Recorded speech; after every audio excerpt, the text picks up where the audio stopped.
एक बार की बात है। एक हरे भरे जंगल के किनारे एक छोटा सा गांव था। उस गांव में एक बच्चा रहता था। नाम था आरव। आरव बहुत ही शांत, समझदार और प्रकृति से प्यार करने वाला बच्चा था। उसे पेड़ पौधे, तितलियां और खासकर चिड़िया बहुत पसंद थी। एक दिन आरव को गांव के बाहर एक पेड़ के नीचे एक घायल चिड़िया मिली। उसके पंख में चोट लगी थी और वो उड़ नहीं पा रही थी। आरव उसे अपने घर ले आया और अपनी माँ की मदद से उसका इलाज करने लगा। उसने उसे छोटा सा घर बनाया, दाने दिए और प्यार से उसका नाम रखा नूरी। नूरी कुछ हफ्तों में धीरे धीरे ठीक होने लगी। वह अब चहचहाने लगी थी। आरव के हाथ से खाना खाती और उसकी उंगली पर बैठ जाती। दोनों के बीच एक गहरा रिश्ता बन गया। पर एक दिन आरव की माँ ने उसे कहा, बेटा, नूरी अब ठीक हो गई है, उसे अब खुले आसमान में उड़ने देना चाहिए। आरव चुप हो गया। उसे नूरी से बहुत लगाव हो गया था, लेकिन उसे एहसास था कि चिड़िया को पिंजरे में नहीं रखा जाना चाहिए, चाहे वह पिंजरा प्यार से ही क्यों न बना हो। अगली सुबह आरव नूरी को लेकर अपने घर के पीछे वाले मैदान में गया। उस गांव में ठंडी हवा बहने लगी थी। पतझड़ की शुरुआत हो चुकी थी। पेड़ों की पत्तियां जमीन पर बिछ गई थीं और दूर पहाड़ियों पर कोहरा उतरने लगा था। आरव अब पहले से थोड़ा बड़ा हो गया था। नूरी के जाने के बाद वह अक्सर खुले मैदान में जाकर आकाश को देखता रहता। हर उड़ती हुई चिड़िया को देखकर उसके मन में एक ही सवाल उठता, क्या नूरी कभी वापस आएगी? उसी साल की एक सुबह, जब सूरज की पहली किरणें खेतों को छू रही थीं, आरव अपने आंगन में बैठकर स्कूल का काम कर रहा था। तभी उसे चिड़ियों की आवाज सुनाई दी, बहुत जानी पहचानी सी चहचहाहट। उसने ऊपर देखा।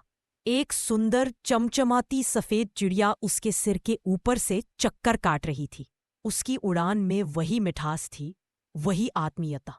नूरी! आरव चिल्लाया। वो सच में नूरी थी, पर इस बार वह अकेली नहीं थी। उसके साथ 4 और चिड़िया थीं। उसकी साथी, शायद उसका परिवार। नूरी आकर आरव की हथेली पर बैठ गई। जैसे पहले बैठती थी, उसने अपनी चोंच से आरव की उंगली को हल्के से छुआ, जैसे सालों की बातें एक पल में कह दी हो। आरव ने देखा, नूरी के पंख पहले से भी मजबूत और चमकीले हो गए थे। एक दिन एक छोटी चिड़िया बहुत ही डरी हुई बारिश में भीगती हुई आरव के पास आई। उसके पंख फट गए थे, शायद किसी शिकारी से बचकर आई थी। आरव ने उसे गोदी में उठाया और उसकी देखभाल करने लगा। कुछ दिनों में वो चिड़िया ठीक होने लगी। आरव ने उसका नाम रखा, आशा। अब नूरी और आशा दोनों मिलकर दूर जंगलों से पक्षियों को लाने लगी, जैसे आरव का संदेश अब जंगलों में गूंज रहा हो। गांव में शांति थी, चिड़ियों की चहचहाहट थी और आरव का पंछी शरणालय हर दिन जीवंत होता जा रहा था। लेकिन एक दिन सब कुछ बदल गया। एक सुबह गांव के चरवाहे ने आकर बताया, आरव, जंगल की ओर कुछ अजनबी लोग घूम रहे हैं। उनके पास जाल हैं, बंदूकें भी। आरव का दिल धक से रह गया। उसी रात नूरी नहीं लौटी। अगले दिन जब नूरी आई, उसके पंखों पर खरोंचें थी और उसकी आंखों में डर। वो चुपचाप आरव की उंगली पर बैठ गई, लेकिन आज उसकी चहचहाहट में मिठास नहीं थी, एक चेतावनी थी। आरव ने ठान लिया, अब सिर्फ बचाना नहीं, लड़ना भी होगा। वे गांव के बच्चों और बड़ों को इकट्ठा करता है, सभी को बताता है कि कैसे शिकारी जंगल में जाल बिछा रहे हैं और चिड़ियों को पकड़कर ले जा रहे हैं। गांव वालों ने पहले कभी इतना गंभीरता से सोचा नहीं था, लेकिन जब उन्होंने देखा कि नूरी और आशा डर कर उड़ने लगी और शरणालय में आने वाली चिड़ियां घायल हो रही है, तब उनकी आंखें खुल गईं। गांव ने मिलकर जंगल की रक्षा करने की योजना बनाई। बड़ों ने पंचायत में शिकारी विरोधी प्रस्ताव पारित किया। बच्चों ने चेतावनी वाले बोर्ड लगाए, ये जंगल चिड़ियों का घर है, शिकारी दूर रहे। आरव ने एक स्थानीय वन अधिकारी को पत्र लिखा और जंगल का नक्शा बनाकर भेजा, जहां शिकारी दिखाई दिए थे। एक दिन आरव को जंगल से आवाज आई। वह आवाज किसी घायल पक्षी की नहीं थी, बल्कि आशा की पुकार थी। वह भागा भागा जंगल पहुंचा तो देखा आशा एक जाल में फंसी थी और एक शिकारी धीरे धीरे उसकी ओर बढ़ रहा था। आरव ने बिना डरे एक पत्थर उठाया और जोर से फेंका। शिकारी चौंका, पीछे मुड़ा और तभी गांव के कुछ और लड़के वहां आ पहुंचे। शिकारी भाग गया। वन विभाग की टीम को बुलाया गया और कुछ ही दिनों में शिकारी पकड़े गए। आरव ने तुरंत गांव के सरपंच को सूचित किया। वन विभाग को भी खबर दे दी गई, लेकिन उनकी टीम को आने में वक्त लगना था। हम इंतजार नहीं कर सकते, आरव बोला। गांव के लोग बट गए। कुछ लोग आग बुझाने के लिए जंगल के किनारे पहुंच गए। कुछ लोगों ने खेतों से पानी लाना शुरू किया और बच्चों ने चिड़ियों को पकड़ पकड़कर सुरक्षित पिंजरे में रखना शुरू किया। आरव ने खुद नूरी और आशा को पुकारा। वो आई, लेकिन उनके साथ कई और चिड़िया भी थीं। नूरी आरव के कंधे पर बैठी और जैसे कह रही हो, हमें एक दूसरे की जरूरत है।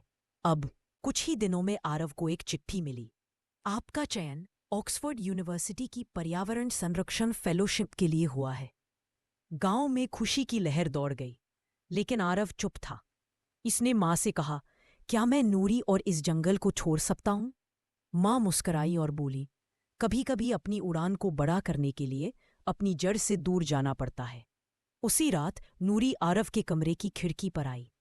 उसके साथ थी एक नन्ही चिड़िया, उसकी बेटी। शायद नूरी ने जैसे उसकी आंखों में झांक कर कहा हो, अब तुम्हारी बारी है उड़ने की आरव।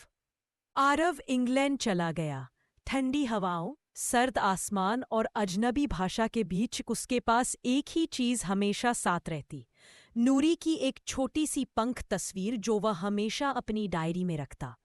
ऑक्सफोर्ड में उसने मानव और पक्षियों के सह अस्तित्व पर शोध करना शुरू किया।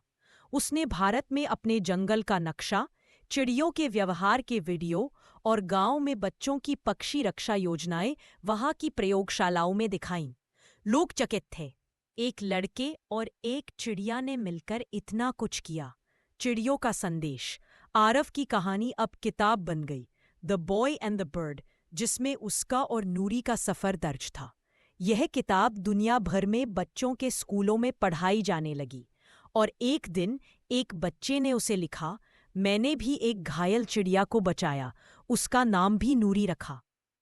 कई साल बाद जब आरव लौटकर अपने गांव आया, वह अब सिर्फ एक युवक नहीं था, एक शिक्षक, संरक्षक और प्रेरणा बन चुका था।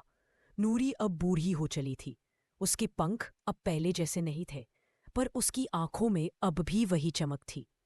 उसने आखिरी बार आरव की उंगली पर बैठकर अपनी बेटी की ओर देखा, जैसे कह रही हो, अब ये उड़ेंगी, मेरी उड़ान अब इन पंखों में है। आरव ने गांव में Noori centre for wildlife and learning